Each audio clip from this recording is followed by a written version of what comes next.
right, so Raw after WrestleMania, the most important Raw of the year, if we're being honest. The Raw after WrestleMania has been built up for years and years about how important it is, and because we always expect that there's going to be debuts and returns, and it's always going to be so great. I think it was like 2012 when Brock showed up, or 2013 where I think that's when Dolph Ziggler cashed in the Money in the Bank, and you had big debuts on the SmackDowns and the Raws after WrestleMania. You didn't get that this year. Um, didn't really get it last year either, if we're being honest. And I think it's because of all of these call ups they've been doing. They've been doing like random call ups. Like Raw called up Keith Lee and Mia Yim and Mace and T Bar and all these guys all up at one time. So there was nothing for them to really do as far as doing something quote unquote new for Raw. This Raw is incredibly stale. Raw after WrestleMania was a complete flop this year. It felt like just another Raw. And we didn't really get any completions because Raw WrestleMania Backlash is basically just going to be a bunch of rematches from WrestleMania, which is real unfortunate. It's real unfortunate with some minor tweaks here and there. And that's really my initial thoughts about Raw in general. The show was worthless. There was some interesting stuff, don't get me wrong, and we're going to talk about that, in various videos. But this show is worthless. And it's unfortunate that, it's fine for me. I started writing a new story with a pen and piece of paper. Just started, jotting down ideas for a new story. I could not have cared less about most of this show, and it's unfortunate because I know that, some people were so excited. But, we went from having a crowd to right back in the Thunderdome. The building looks the exact same as it always does because now Raw is so heavily produced. Everything looks the same. Everything feels the same. Any inkling of freshness almost immediately becomes, it's like mud. Like you get a little bit on you, it stains everything. The new guy, they put a new guy on commentary. I just started tuning them out like 10 minutes. I couldn't tell you whether the guy was any good or not. Right? Because Raw was on, and I'm like, it's just another episode of Raw. So his voice just melted into the scenery. Even though I couldn't tell you whether the guy was any good or not. And I know that sucks as a person who's like Mongo, we come to you for analytics. We want you to give your opinion on this Adnan Verk or whatever the fuck his name is. I honestly can't tell you. Okay?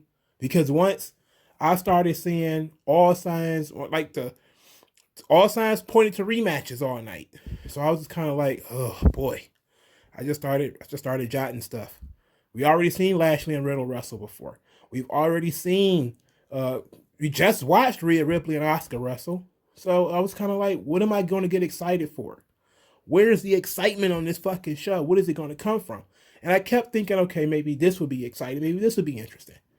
But nothing. I was not thrilled with this episode of Raw. The idea of Raw after WrestleMania being such a big deal is like, no, it's another episode of Raw. It was a big deal because the fans made it a big deal. It was a big deal because there would be fans that would be there Saturday, Sunday, and Monday. Now there's no fans. So that means right after WrestleMania, all the excitement whoosh out the window.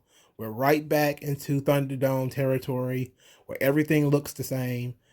And we know that the building is still empty. Nothing's going to change. There's not going to be any genuine reactions anymore. We're back to the piped in crowds. And it was, I'm not mad at that. I don't hate the Thunderdome like most people do. I don't hate most things most people do. Most shit, I can just ignore it.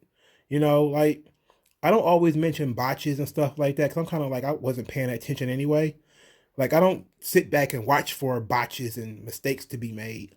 I'm just kind of, or sometimes I think it's so unimportant, like somebody misspeaks, as long as somebody done botched to the point where they're falling on their neck like an AEW, I don't really pay attention to botches that much, unless it's major. But there's just nothing on Raw. I wish somebody would have fallen down and hurting themselves on Raw. If we're being honest, they probably had something to talk about, you know? But of course, there are storylines, and those storylines will be discussed in subsequent videos. But this is just like my original thoughts of the Raw after Mania. And, you know, now that's going to change because when we do have fans back, it's likely to be SmackDown, NXT, WrestleMania. And then the Raw after WrestleMania won't matter anymore because most people will come in to town, be there for SmackDown, be there for NXT, and be there for WrestleMania. Because that's the usual stretch. You know, I don't see TakeOver being 2 nights is a thing that's going to happen forever. I don't think that's going to happen. And I don't think WrestleMania being 2 nights being a permanent thing. I could be wrong about WrestleMania being 2 nights, though. I could be wrong about that. But the whole reason Raw after Mania even mattered was because there were fans who stayed over into the town after WrestleMania. But now there are no fans in that building. Couple that with the idea that they have been bringing up people already. 2020, they gutted NXT. They brought up a bunch of people, most of whom are not even on TV anymore. You know, like most of them are not even on TV. One of which, maybe even 2 of them, never debuted in the first place. Like I say again, Vanessa Bourne was supposedly brought up on, I think, SmackDown or Raw in January of 2020. She has not had match the first on Raw or SmackDown. And she's not dead. So because she's been tweeting and stuff, so we know she's not dead. We know she's not injured. I mean, trying to freshen it up by bringing her out there to do something. No, we just have nothing to do. You know, same shit again and again, same shit. So Raw after WrestleMania is not important. I know a lot of people thought it was. It's not. All right. It was just Raw with a hype and with a hyper crowd. That's all it was. It was an illusion. Not created by WWE, mind you. Created by the fans. By people who would stay in these towns after the show because they thought, okay, going to be NXT debuts. It's going to be big returns. You know, and I was, you know. And sometimes it was because WWE felt that pressure, so they had to do it. You know, they had to feel like, okay, well, somebody's coming up. You know, somebody's got to go. But this ain't the year. This certainly wasn't the year, and last year wasn't the year. You know, the year before that, 2018, 2019? I don't even know who debuted after Raw after WrestleMania. I don't know what happened. Like I said, there's only 2 real Raw after WrestleMania big moments. That was Brock's return, that 2012, and Dolph Ziggler winning the World Heavyweight title, 2013. You know, I can't really remember anything else. Not off the top of my head anyway. Maybe if somebody reminded me, I could remember. But Raw after WrestleMania, well, and I guess Shinsuke Nakamura, he debuted at SmackDown after WrestleMania, though. So I couldn't tell you, man. But this show, not good. Show is stale. Raw is stale as fuck. And even having the new voice on there, I couldn't tell, if we're being honest. Now, I don't mind, like, so I guess I could talk about this. You know, let's talk about the change, since this is a nonsense video anyway. The idea of getting rid of Tom Phillips. I didn't mind Tom Phillips, if we're being honest. I didn't think he was doing his job badly. I certainly think he's better than Michael Cole, for fuck's sake. If we're going to fire anybody, it should be Michael Cole. They're putting Tom Phillips on 205 Live, I'm guessing. It's like, was he doing that bad? It's like, well, he was pretty wooden, I guess. But he's not as bad as some of the other people they've had. I'm guessing this guy just had more experience, you know, because I think he came from Major League Baseball or something like that. So that might have been why they got bumped. But even all the new faces, all the new announcers, that Kevin Patrick dude, that Schreiber chick, like all these people just seem just so generic and interchangeable to me. I don't care about any of them, right? I don't, like, Charlie and Renee Young are probably the last 2 I actually give a shit about because they had some, like, they intermixed into the business, you know? Like, Charlie had a little storyline and Renee Young had a little storyline. And we knew that she was dating Dean Ambrose at the time. And so, like, there was mixture there. There was something to make them stand out, to make them look different. But Kayla Braxton doesn't really do much of anything, you know, and the other people are just so new, they don't have a place. So it's like, I don't care about any of these new people.